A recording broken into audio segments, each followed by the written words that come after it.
Hello friends, welcome back to my YouTube channel. আজকের এই ব্লগটি আমি শুরু করছি। এখন বাজছে সকাল, দেখে নিচ্ছি কটা বাজছে। এখন বাজছে সকাল 10টা 5। আজকের এই ব্লগটি বেসিক্যালি হতে চলেছে, আমাদের বাড়িতে কিছুগুলো ধান রয়েছে, সেই ধানগুলোকে বিক্রি করতে হবে। ঠিক আছে, সেই ধানগুলো বিক্রি করার জন্য বাজারে নিয়ে যেতে হবে।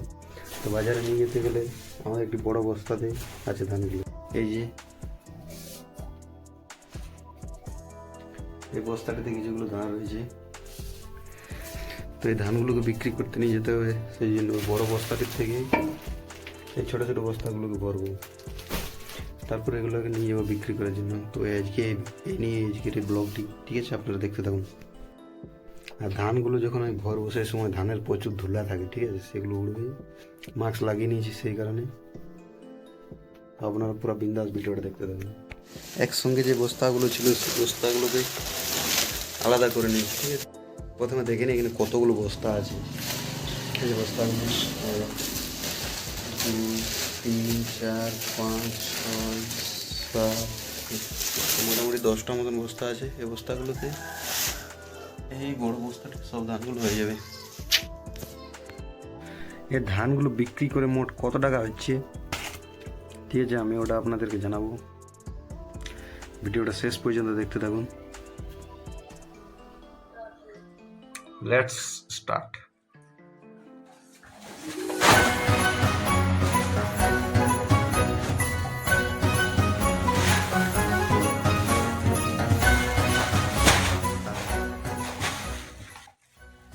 একটা বস্তা কমপ্লিট হয়ে গেল, সবগুলো ভরে নি।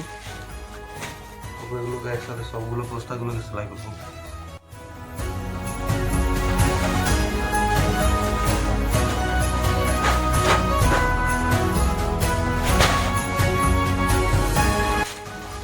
প্রথমে এই গামলাটিতে করে ধান করছি, ঠিক আছে।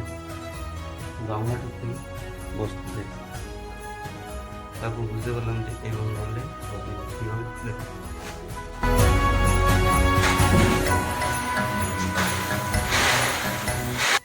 টোটাল 15টা বস্তা ছিল, সবগুলো ভরে গেছে। তারপরেও কিছুগুলো ধান এই যে এখানে রয়ে গেছে, এগুলোর জন্য আলাদা আবার বস্তা নিয়ে আসতে হবে।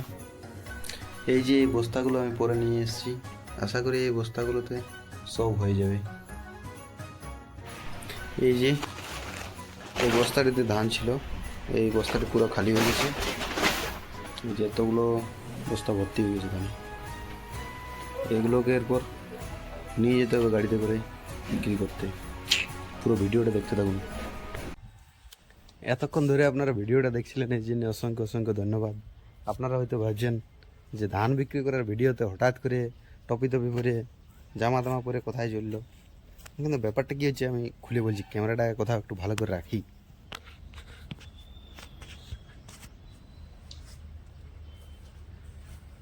ব্যাপারটা হচ্ছে আমি যে ধান বিক্রি করার ভিডিওটা করছিলি পুরোটা কমপ্লিট করতে পারিনি। আসলে আমি যেদিন প্রথম ভিডিওটা করেছিলি সেই মাঠে গিয়ে যে আমি আজ থেকে প্রতিদিন রানিং করার ভিডিও করব কিংবা প্রতিদিন মাঠে আসব, তো সেদিন থেকে ভাবছিলি যে এরপর থেকে প্রতিদিন না হয়তো 2-3 দিন ছাড়া ছাড়া একটা করে ভিডিও আপলোড করব, কিন্তু প্রতিদিন ভিডিও আপলোড করার অতটাও সহজ নয় আর কি।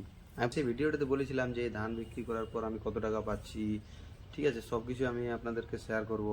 মেন ব্যাপার হচ্ছে যে সেই ধান বিক্রিও হয়ে গেছে, কত টাকা পেয়েছি, সেই টাকা খরচা হয়ে গেছে, এবং কি জিনিস কিনেছি সেই টাকা দিয়ে, সেটি জানার জন্য আপনারা আমার পরে ভিডিওটি মিস করবেন না কিন্তু।